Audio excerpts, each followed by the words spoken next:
What is the main theme of Sailing to Byzantium, and how does the poem explore the contrast between youth and old age?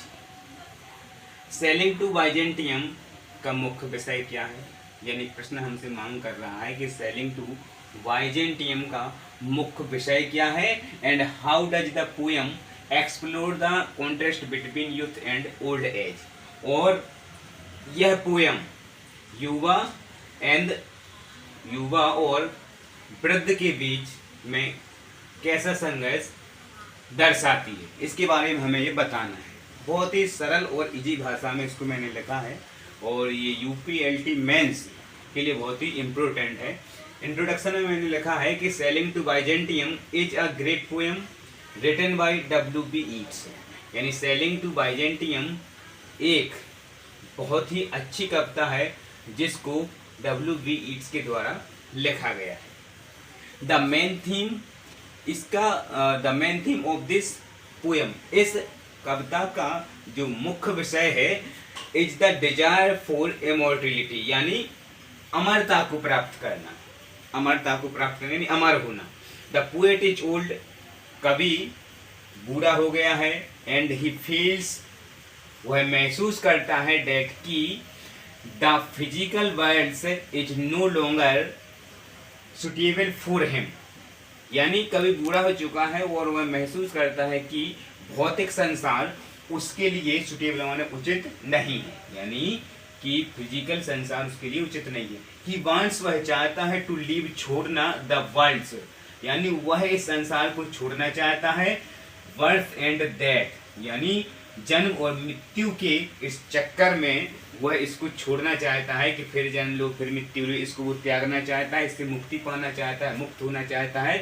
To reach the holy city, और वह वहां पहुंचना चाहता है, उस जगह पर पहुंचना चाहता है, बाइजेंटियम, यानी जहां से संसार में बार बार आने और जाने की जो समस्या उसका निवारण हो जाता है, वह इस जगह इंस्टीट्यूट टू बाइजेंटियम, यह उसका एक काल्पनिक शहर है, एक जगह है जहां पर वो आने जाने के बंधन से मुक्त हो जाता है। Which represent the world of internal art and Saul, यानी वह स्थान है जहां पर अमरता, यानी अमर है क्या, कला और आत्मा हमेशा अमर बनी रहती है, वह यहाँ पर जाना चाहता है।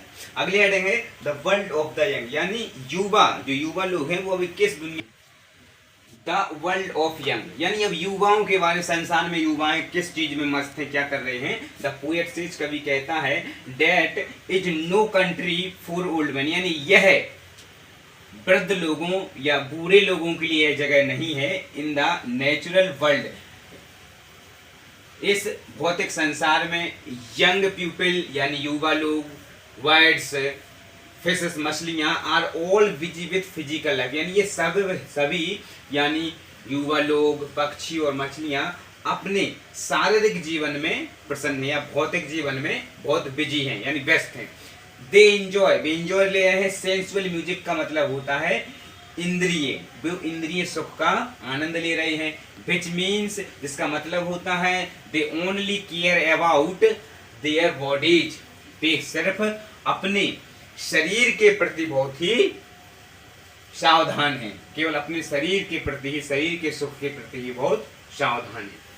हाउएवर, फिर भी, द पोएट वांट्स, यानी कवि चेतावनी देता है, दैट की everything in nature must die, यानी संसार में जो कुछ भी है वह सब का सब नष्ट होगा, खत्म होगा, मरेगा। The young people ignore the intellect and intellect मतलब बुद्धि, योग्यता, यानी जो युवा लोग हैं वे बुद्धि और आत्मा को इग्नोर कर रहे हैं, नजरअंदाज कर रहे हैं, ignore means which are the only things that stay forever, सिर्फ एक ही चीज है जो संसार में सदैव रहेगी, वह है आत्मा और कला।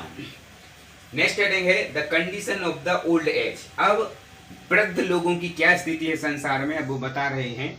Yeats describes N old man a very simple way, यानी ईट्स वृद्ध लोगों के बारे में बहुत ही आसान शब्दों में उनका वर्णन या आसान तरीके से बता रहे हैं, बहुत ही सरल तरीके से बताने की कोशिश कर रहे हैं। ही सेज, वह कहते हैं, an old man like a tortured coat upon a stake, यानी वह कहते हैं कि बूढ़े व्यक्ति उस पुराने फटे हुए कोट की, टॉर्टर्ड माने पुराना फटा हुआ कोट की तरह है जो छड़ी पर टंगा हुआ है। दिस मीन्स, जिसका मतलब है the old body is weak, यानी वृद्ध शरीर कमजोर हो गया है, एंड यूजलेस और बेकार हो गया है उसी कोट की तरह, लाइक टोन क्लॉथ, जैसे कि पुराने फटे चिटे कपड़े हो जाते हैं।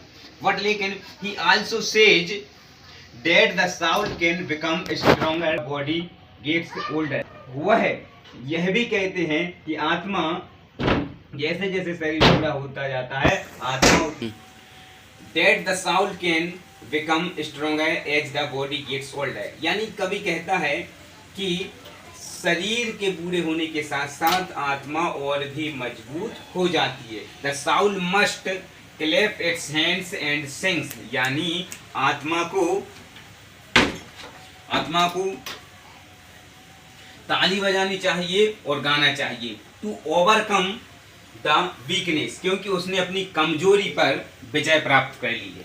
नेक्स्ट हेडिंग है द सर्च फॉर इटर्निटी। अब अमरता की खोज कैसे की जाए। टू फाइंड पीस, कभी कहते हैं टू फाइंड पीस, शांति प्राप्त करने के लिए, शांति की को प्राप्त हासिल करने के लिए the poet travels to Byzantium, यानी कवि वाइजेंटियम की यात्रा करता है।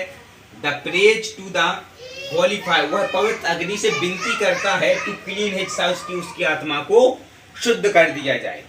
ही wants to before from his body, यानी वह चाहता है कि मरने से पहले उसकी आत्मा को शुद्ध कर दिया जाए। और he wishes to take the form of a golden birds, उसकी इच्छा है कि वह अब अ गोल्डन बर्ड्स का मतलब होता है एक सुनहरे पक्षी के रूप में जन्म ले। He will never grow old, जो कभी बूढ़ा ना हो, और डाई, ना कभी मरे। He will sit on a golden tree, वह एक सुनहरे वृक्ष पर बैठे, एंड सिंग, और गाय about the past present and future, भूतकाल, भूत, भविष्य और वर्तमान के बारे में वह एक सुनहरे वृक्ष पर बैठकर गाय। कवि की इच्छा है।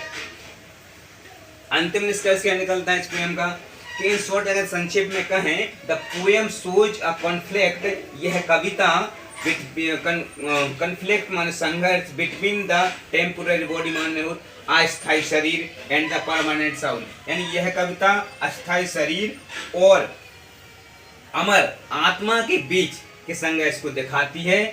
ईट्स प्रूव्ड, ईट्स यानी WB जो हमारे कवि हैं वो यह सिद्ध करते हैं डेट की while youth and beauty fade away, जब जवानी और सुंदरता खत्म हो जाएगी तब art and spirit live forever, तब कला और पवित्र आत्मा सदैव रहेगी। नमस्कार मित्रों, ये आज की मेरी क्लास है जिसमें मैंने इस लॉन्ग आंसर को लिखने की कोशिश की है आप लोगों के लिए, और मैं उम्मीद करता हूँ कि इसकी भाषा बहुत ही सरल और सामान्य से बेसिक मीनिंग का यूज किया है ताकि आप परीक्षा में आराम से इसको याद और लिख सकें। Good evening.